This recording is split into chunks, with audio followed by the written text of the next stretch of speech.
বর্তমান রাজনৈতিক পরিস্থিতি, সংস্কার কার্যক্রম এবং নির্বাচন বিষয়ে তাদের প্রধান ফোকাস ছিল। এছাড়াও দেশের সংখ্যালঘুরা তাদের নিরাপত্তা সহ বাংলাদেশের সামনের রাজনীতি কোন দিকে যাবে এবং আমাদের রাজনৈতিক দলের গঠন প্রক্রিয়া, সাংগঠনিক কার্যক্রম, আদর্শ ইত্যাদি বিষয়ে তাদের আগ্রহ ছিল। আমরা আমাদের জায়গা থেকে ব্যাখ্যা করেছি আমাদের রাজনৈতিক দল কোন প্রেক্ষিতে কেন এবং কোন লক্ষ্য নিয়ে এগিয়ে যাচ্ছে। সংস্কার বিষয়ে আমরা যেই প্রস্তাবনাগুলো সংস্কার কমিশনে দিয়েছি সেটি আমরা বলেছি এবং আমরা আমাদের যে 3টি দাবি বিচার, সংস্কার এবং গণপরিষদ নির্বাচন সেটি আমরা সুস্পষ্টভাবে বলেছি।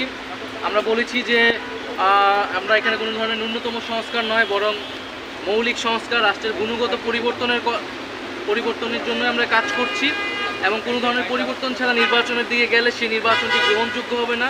সেই নির্বাচনে জাতীয় নাগরিক পার্টি অংশগ্রহণ করবে কিনা সেটাও বিবেচনাধীন থাকবে। আমরা আমাদের যে 3টি এজেন্ডা নিয়েই সারা দেশে কাজ করছি এবং বর্তমান সময়ে যেই মাঠ প্রশাসন রয়েছে সেই মাঠ প্রশাসন আমাদের কাছে মনে হয়েছে যে নিরপেক্ষ আচরণ করছে না।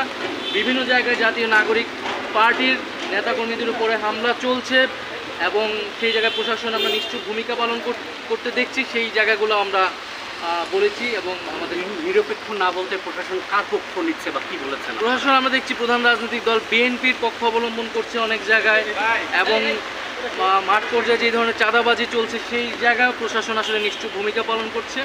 আমরা বলেছি যে এই ধরনের একটি প্রশাসন যদি থাকে তাহলে এর আন্ডারে নির্বাচন করাটাও আসলে সম্ভব নয়। ফলে একটি লেভেল প্লেইং ফিল্ডের জন্য একটি নিরপেক্ষ প্রশাসন, আমলাতন্ত্র, পুলিশ আসলে আমাদেরকে নিশ্চিত করতে হবে। আপনি যেটা বলছেন যে না মৌলিক সংস্কার ছাড়া নির্বাচন হবে, যাবে কি যাবে না সেটা আপনারা বিবেচনা করবেন, কিন্তু কবে নির্বাচনে যেতে চান বা কবে নির্বাচন আপনারা কোনো টাইম ফ্রেমে তো আমরা যেটা আমাদের এর আগে আমরা বলেছি প্রধান উপদেষ্টা ডিসেম্বর থেকে জুন, আমরা প্রাথমিকভাবে সেটাকে সমর্থন করছি, কিন্তু নির্বাচনের আগে আমরা অবশ্যই কি কাজ করে আমরা নির্বাচনের দিকে যেতে হবে, দৃশ্যমান বিচারের রোডম্যাপ দেওয়া এবং সংস্কার অর্থাৎ জুলাই সনদ কার্যকর করা ইত্যাদি ছাড়া আসলে নির্বাচনের সময় নিয়ে আসলে কথা বলে কোনো লাভ নেই।